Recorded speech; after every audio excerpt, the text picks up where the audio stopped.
Il était une fois un petit singe nommé John. John n'aimait pas porter de sous-vêtements. En fait, sa phrase préférée était « Les singes ne portent pas de sous-vêtements ». Tous les animaux de la forêt connaissaient cette particularité de John. Un beau jour, John partit se promener.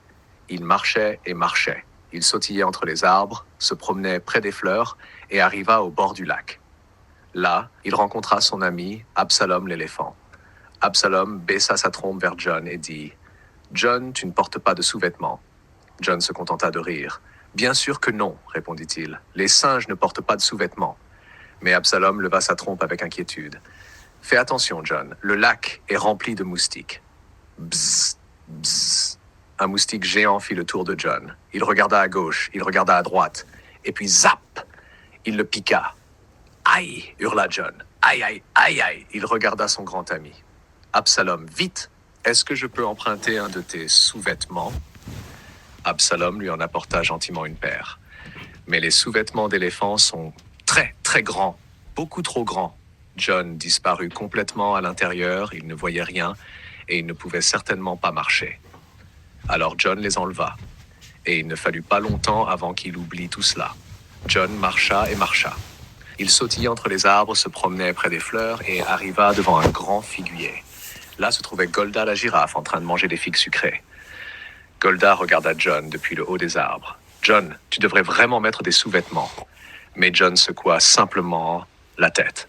« Les singes ne portent pas de sous-vêtements. » Soudain, bzz, bzz, bzz, bzz, un essaim de mouches à fruits arriva. Elles aperçurent le derrière nu de John. « Regardez !» chuchotèrent les mouches. « Une figue géante et mûre. »« Et nip ! Et nip !»« Aïe !» cria John. « Golda, Golda, est-ce que tu as des sous-vêtements que je pourrais emprunter ?» Golda lui en donna une paire. Mais les sous-vêtements de girafe sont très, très longs. Beaucoup trop longs. John fit un pas. Trébuchement. Il fit un autre pas. Chute. Il dut les enlever. Et une fois de plus, il oublia tous ses ennuis. John continua, marchant et marchant. Il sautillait entre les arbres, se promenait près des fleurs et arriva au marécage boueux. Là se trouvait Mathusalem, le crapaud. « Cocorico, John, coassa-t-il, tu devrais porter des sous-vêtements. Ce marécage est rempli de puces. » Mais John insista. « Les singes ne portent pas de sous-vêtements. » À ce moment précis, boing! Une puce malicieuse se jeta directement sur le derrière de John. « Mordu! Mon Dieu! » cria John. « Mathusalem, s'il te plaît, as-tu des sous-vêtements ?» Mathusalem sauta et revint avec une paire. Mais les sous-vêtements de crapaud sont très, très petits. Beaucoup trop petits. John ne pouvait même pas y mettre un seul petit doigt. Cela suffisait à John. Il fit demi-tour et courut tout droit jusqu'à chez lui. « Maman !» cria John en courant dans les bras de sa mère, Edva. « Je veux des sous-vêtements. Tout de suite !» Maman Edva le regarda avec grande surprise. « Mais John, dit-elle doucement, je pensais que tu étais l'expert. Tu disais que les singes ne portent pas de sous-vêtements. » Mais à peine avait-elle parlé. Psst. Un bourdon bourdonna à proximité.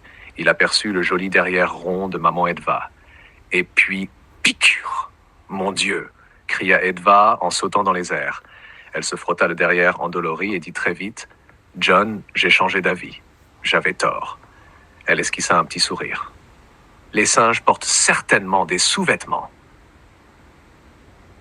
Elle fit un clin d'œil à John. « Et tu sais qui d'autre en porte ? Les petits-enfants malins. » Depuis ce jour, tous les animaux de la forêt savaient. Les singes portent des sous-vêtements.